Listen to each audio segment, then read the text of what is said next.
ఇక ప్రస్తుతం American Congress సభలో ప్రధాని మోడీ మాట్లాడుతున్నారు. ఇప్పుడు లైవ్ చూద్దాం.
Members of Congress, I have the high privilege and the distinct honor in presenting to you His Excellency Narendra Modi, Prime Minister of the Republic of India.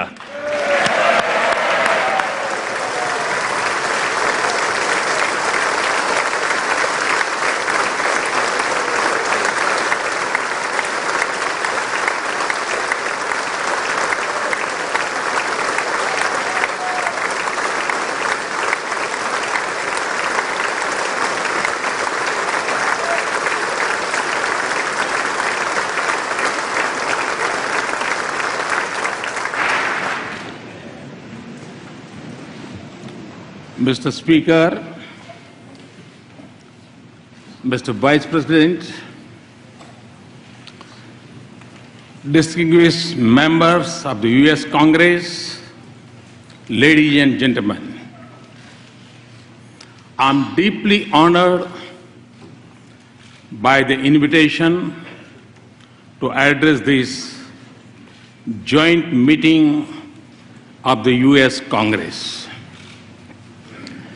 Thank you, Mr. Speaker, for opening the doors of this magnificent Capitol.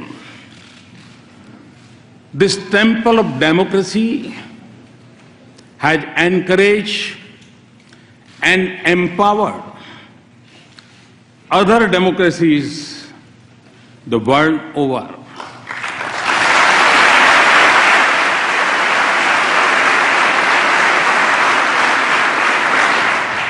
It manifests the spirit of this great nation, which is, in Abraham Lincoln's words, was conceived in liberty and dedicated to the proposition that all men are created equal.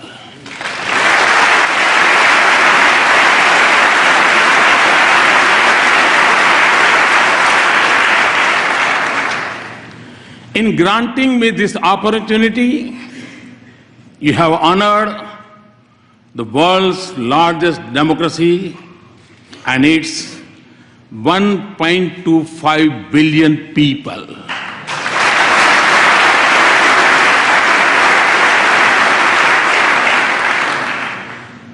As a representative of world's largest democracy, it is indeed a privilege to speak to the leaders of its oldest.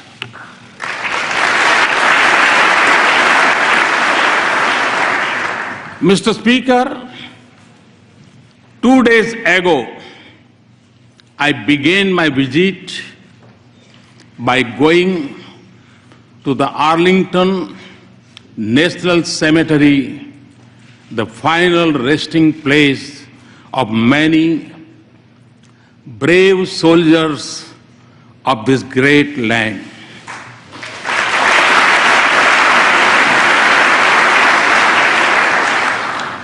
I honored their courage and sacrifice for the ideals of freedom and democracy. It was also the 72nd anniversary of the D-Day. On that day, thousands from this great country fought to protect the torch of liberty.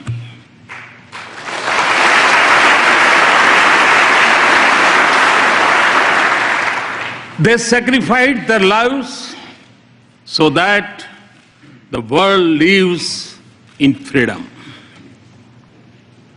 I applaud, India applauds the great sacrifices of the men and women from the land of the free and the home of the brave in service of mankind.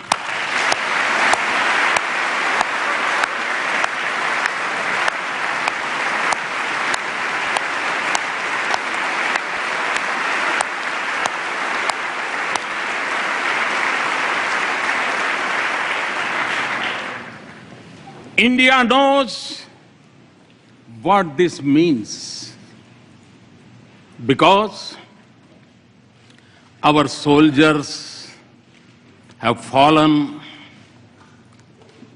in distant battlefields for the same ideals. That is why the threads of freedom and liberty from a strong bond between our two democracies. Mr. Speaker, our nations may have been shaped by diverse histories, cultures, and faiths. Yet, our belief in democracy for our nations and liberty for our countrymen is common. The idea that all citizens are created equal is a central pillar of the American Constitution. Our founding fathers too shared the same belief and sought individual liberty for every citizen of India.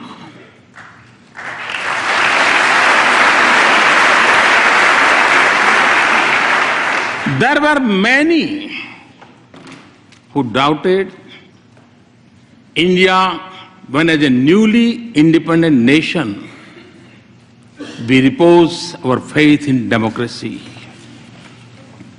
Indeed, wagers were made on our future, but the people of India did not waver. Our founders created a modern nation with freedom, democracy, and equality at the essence of its soul. And in doing so, they assured that we continue to celebrate our age-old diversity. Today, across its individuals and institutions, in its villages and cities, in its streets and states, are anchored in equal respect for all faiths and in the melody of hundreds of its languages and dialects. India lives as one. India grows as one. India celebrates as one.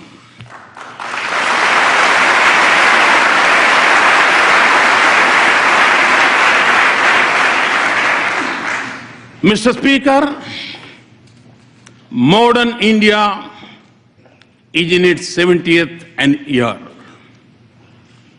For my government, the Constitution is its real holy book. And in that holy book, freedom of faith, speech and franchise, and equality of all citizens, regardless of background, are enshrined as fundamental rights.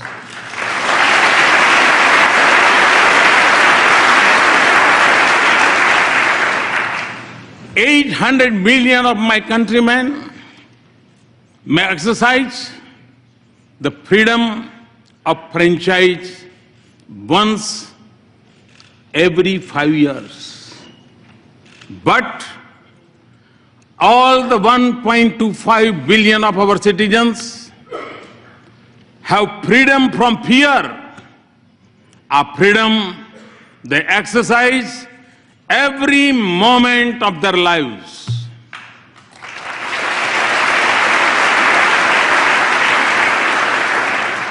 Distinguished members, engagement between our two democracies has been visible in the manner in which our thinkers impacted one another and shaped the course of our societies.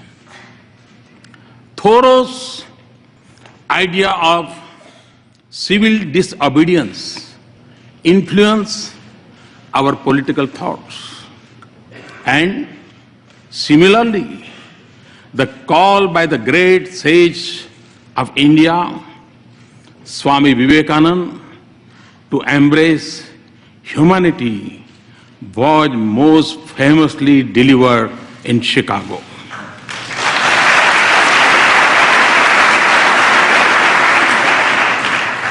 Gandhi's non-violence inspired the heroism of Martin Luther King.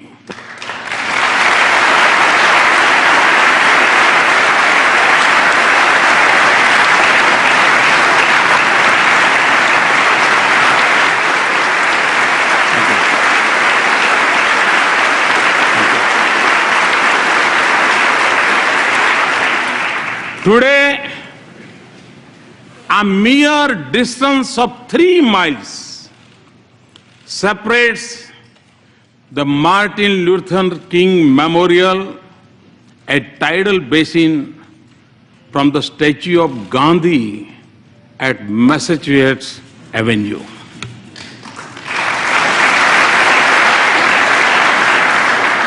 This proximity of their memorials in Washington mirrors the closeness of ideals and value they believe in.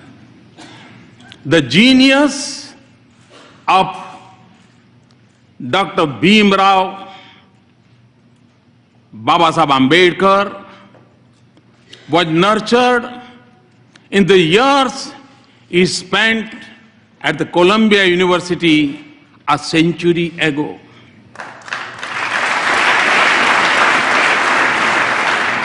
The impact of US Constitution on him was reflected in his drafting of the Indian Constitution some 3 decades later.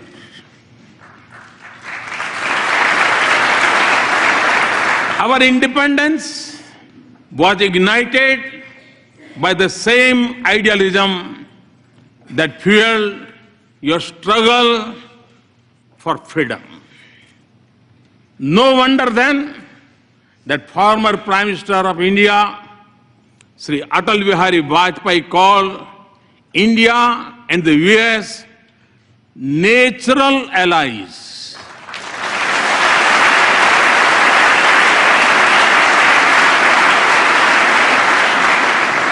No wonder that the shared ideals and common philosophy of freedom shape the bedrock of our ties.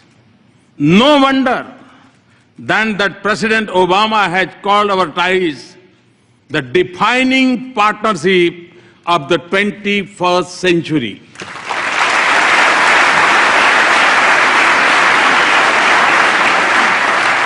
Mr. Speaker, more than 15 years ago, Prime Minister Vajpayee stood here and gave a call to step out of the shadow of hesitation of the past. The pages of our friendship since then tell a remarkable story. Today, our relationship has overcome the hesitations of history.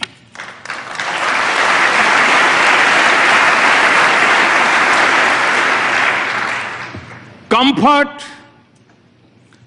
candor, and convergence define our conversations. Through the cycle of elections and transitions of administration, the intensity of our engagements has only grown. And in this exciting journey, the US Congress has acted as its compass. You have helped us turn barriers into bridges of partnership.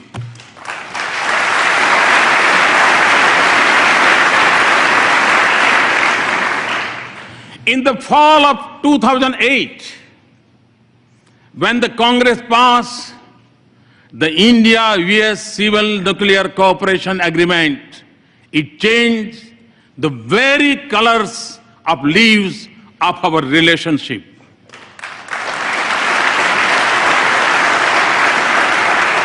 We thank you for being there when the partnership needed you the most. You have also stood by us in times of sorrow. India will never forget the solidarity shown by the US Congress when terrorists from across our border attacked Mumbai in November of 2008.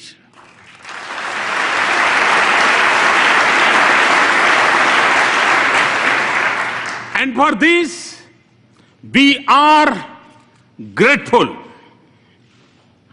Mr. Speaker, I'm informed that the working of the US Congress is harmonious.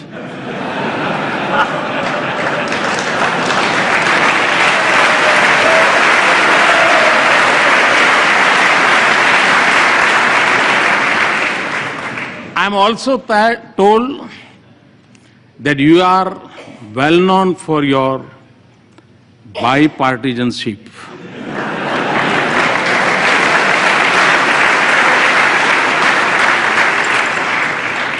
Well, you are not alone. Time and again, I have also witnessed a similar spirit in the Indian Parliament.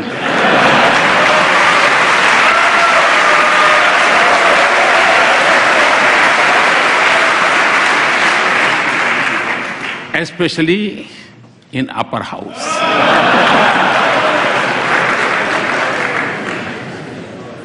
So, as you can see, we have many shared practices.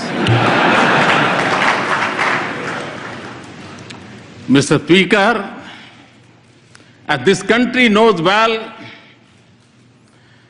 every journey has its pioneers. Very early on, they shaped our development partnership, even when our meeting ground was more limited. The genius of Norman Borlaug brought the Green Revolution and food security to my country.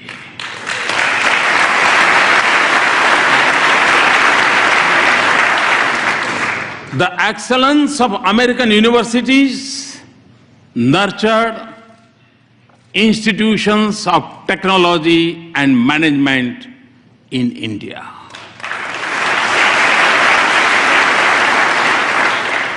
And I could go on, but fast forward to the present. The embrace of our partnership extends to the totality of human endeavor. From the depths of the oceans to the vastness of the space. Our science and technology collaboration continues to help us in cracking the age-old problems in the fields of public health, education, food, and agriculture. Ties of commerce and investment are flourishing. We trade more with the US than with any other nation.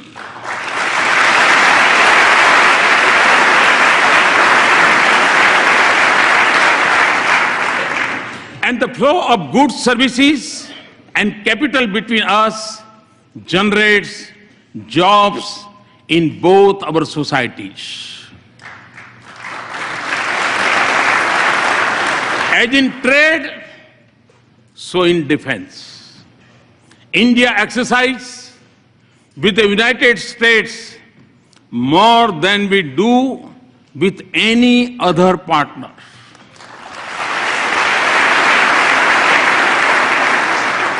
Defense purchases have moved from almost zero to $10 billion in less than a decade.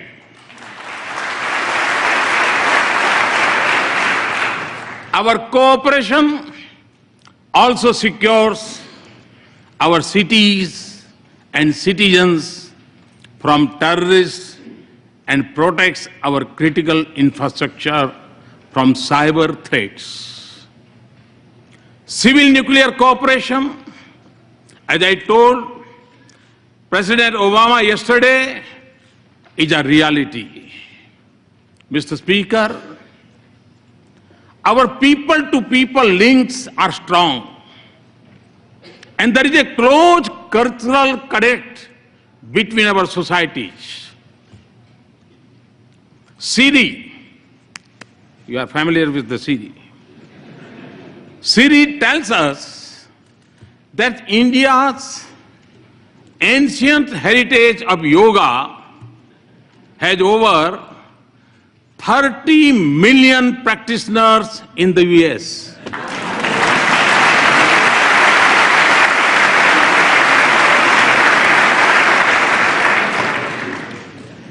It is estimated that more Americans bend for yoga than to throw a curved ball. And no, Mr. Speaker, we have not yet claimed intellectual property right on yoga.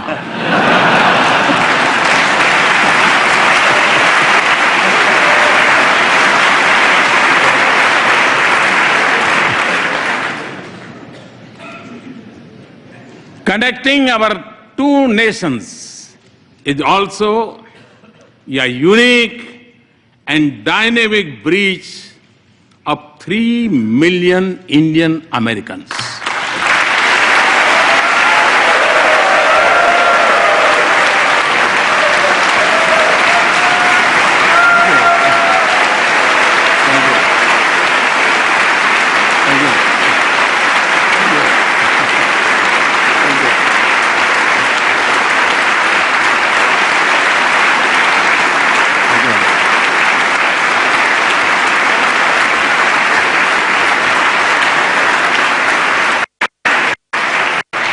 Today, they are among your best CEOs, academics, astronauts, scientists, economists, doctors, even spelling bee champions.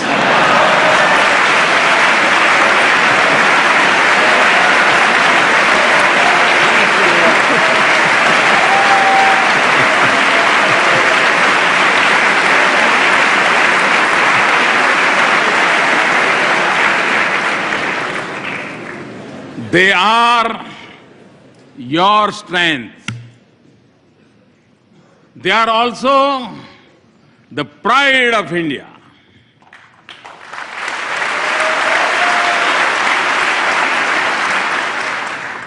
They symbolize the best of both our societies. Mr. Speaker, my understanding of your great country began long before I entered public office. Long before assuming office, I traveled coast to coast, covering more than 25 states of America.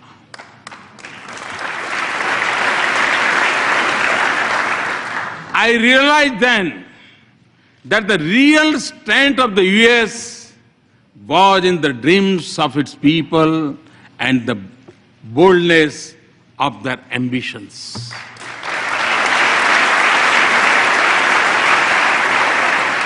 Today, Mr. Speaker, a similar spirit animates India. Over 800 million youth are spatially impatient. India is undergoing a profound social and economic change. 1 billion of its citizens are already politically empowered. My dream is to economically empower them through many social and economical transformations, and do so by 2022, the 75th anniversary of India's independence. My to-do list is long and ambitious, but you will understand it includes a vibrant rural economy with a robust farm sector, a roof over each head, and electricity for all households. To skill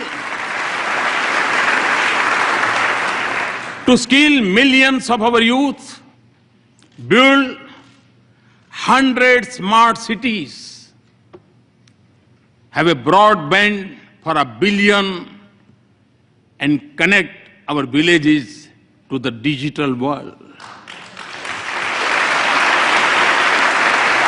And create a 21st century rail, road, and port infrastructure. These are not just aspirations. They are goals to be reached in a finite time frame and to be achieved with a light carbon footprint with greater emphasis on renewables.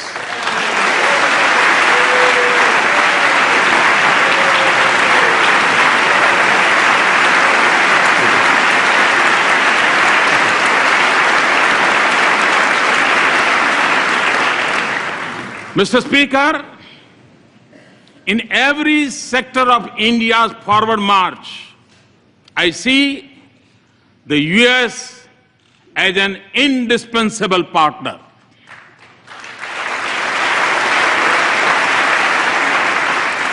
Many of you also believe that a stronger and prosperous India is in America's strategic interest.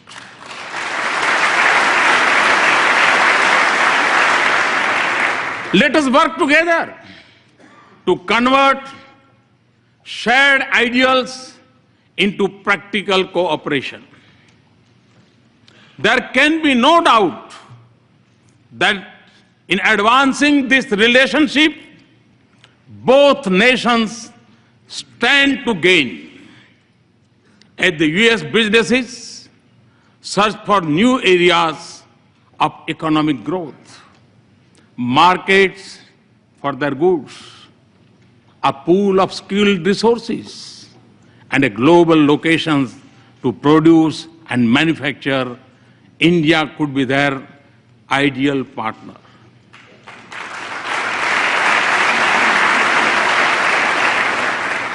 India's strong economy and growth rate of 7.6% annum is creating a new opportunities for our mutual prosperity. Transformative American technologies in India and growing investment by Indian companies in the United States both have a positive impact on the lives of our citizens.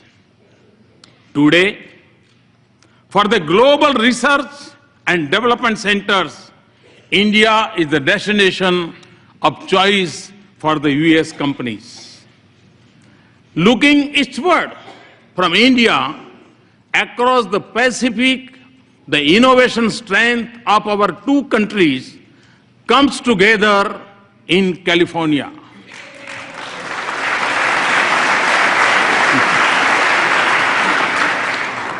Here, the innovative genius of America and India's intellectual creativity are working to shape new industries of the future. Mr. Speaker, the 21st century has brought with it great opportunities, but it has also come with its own set of challenges. While some parts of the world are islands of growing economic prosperity, others are mired in conflicts. In Asia, the absence of an agreed security architecture creates uncertainty. Threats of terror are expanding and new challenges are emerging in cyber and outer space. And global institutions conceived in 20th century seem unable to cope with new challenges or take on new responsibilities. In this world of multiple transitions and economic opportunities, growing uncertainties and political complexities, existing threats and new challenges, our engagement can make a difference by promoting cooperation, not dominance, connectivity, not isolation, inclusive, not exclusive mechanisms, respect for global commons, and above all, for international rules and norms. India is already assuming her responsibilities in securing the Indian Ocean region. A strong India-US partnership can anchor peace, prosperity, and stability from Asia to Africa and from Indian Ocean to the Pacific.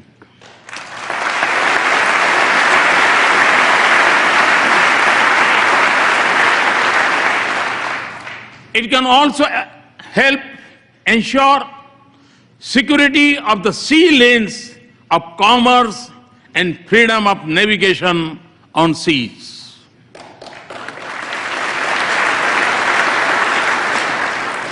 But the effectiveness of our cooperation would increase if international institutions frame with the mindset of the 20th century where they reflect the realistic of today. Mr. Speaker, before arriving in Washington, D.C., I had visited Herat in western Afghanistan to inaugurate Afghan-India Friendship Dam built with Indian assistance.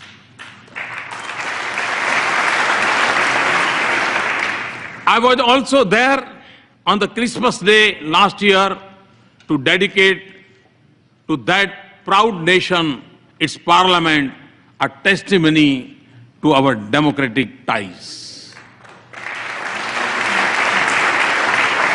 Afghans naturally recognize that the sacrifices of America have helped create a better life.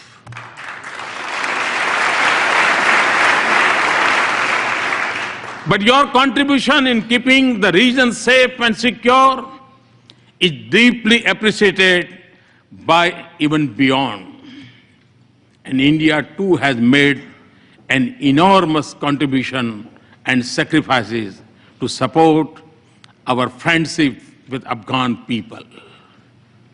A commitment to rebuild a peaceful and stable and prosperous Afghanistan is our shared objective. 8 distinguished members, not just in Afghanistan, but elsewhere in South Asia and globally, terrorism remains the biggest threat. In the territory stretching from west of India's border up to Africa, it may go by different names, from Lashkar-e-Taiba to Taliban to ISIS, but its philosophy is common of hate, murder, and violence. Although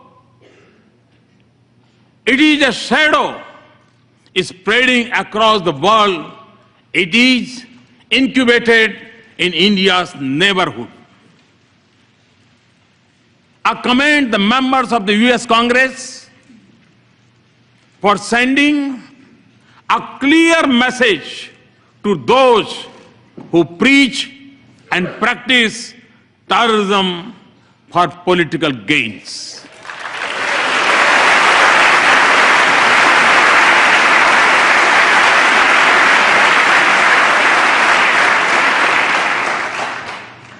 Refusing to reward them is the first step towards holding them accountable for their actions.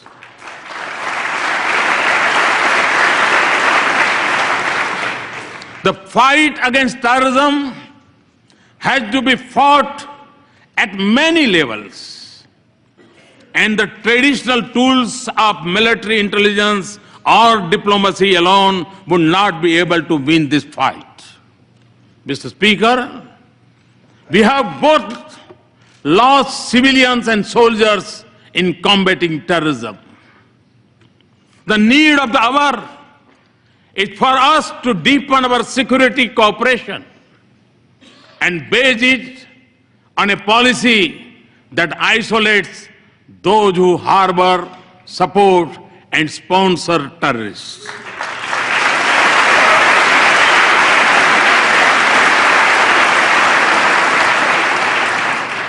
That does not distinguish between good and bad terrorists, and that delinks religion from terrorism.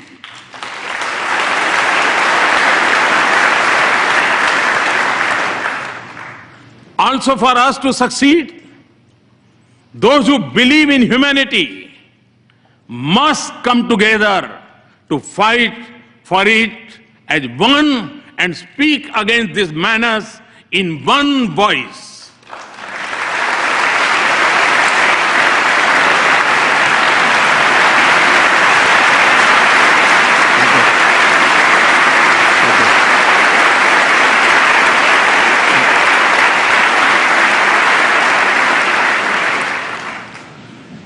Terrorism must be delegitimized. Mr. Speaker, the benefits of our partnership extend not just to the nations and regions that need it most. On our own, and by combating our capacities, we are also responding to other global challenges, including when disaster strikes and when humanitarian relief is needed. From our shore, we have evacuated thousands from Yemen, Americans and Indians and others. Nearer home, we have the first responders during Nepal's earthquake, in the Maldives water crisis, and most recently during landslide in Sri Lanka.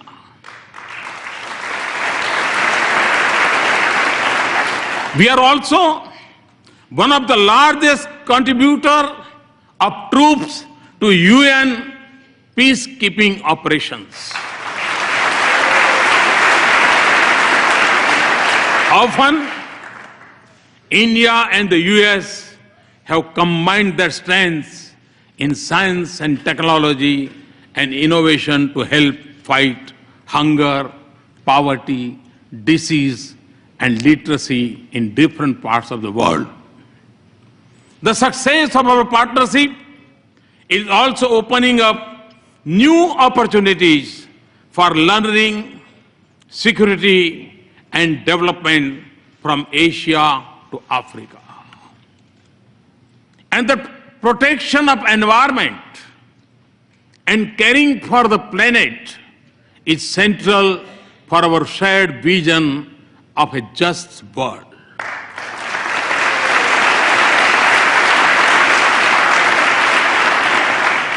For us in India, to live in harmony with Mother Earth is a part of our ancient belief.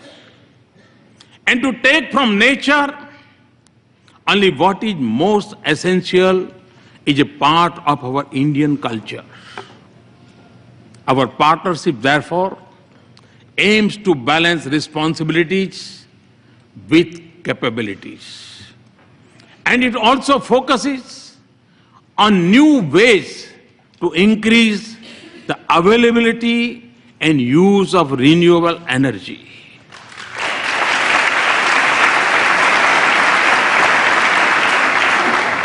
A strong US support for our initiative to form an international solar alliance is one such effort. We are working together not just for better future for ourselves, but for the whole world. This has also been the goal of our efforts in G20, East Asia Summit, and climate change summits.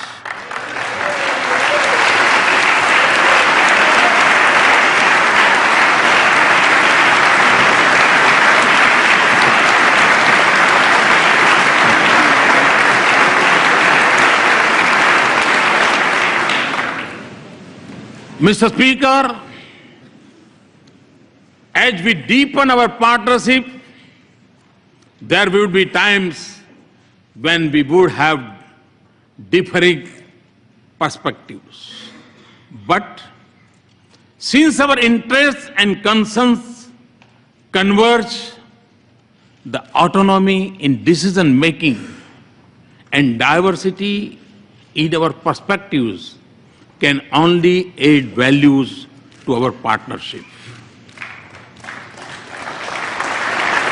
So, As we embark on a new journey and seek new goals, let us focus not just on matters routine, but also transformation, all ideas. Ideas which can focus not just on creating wealth, but also creating value for our societies.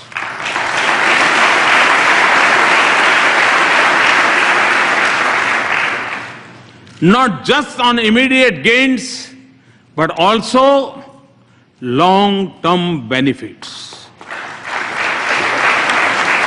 Not just on soaring best practices, but also shaping partnerships, and not just on building a bright future for our people.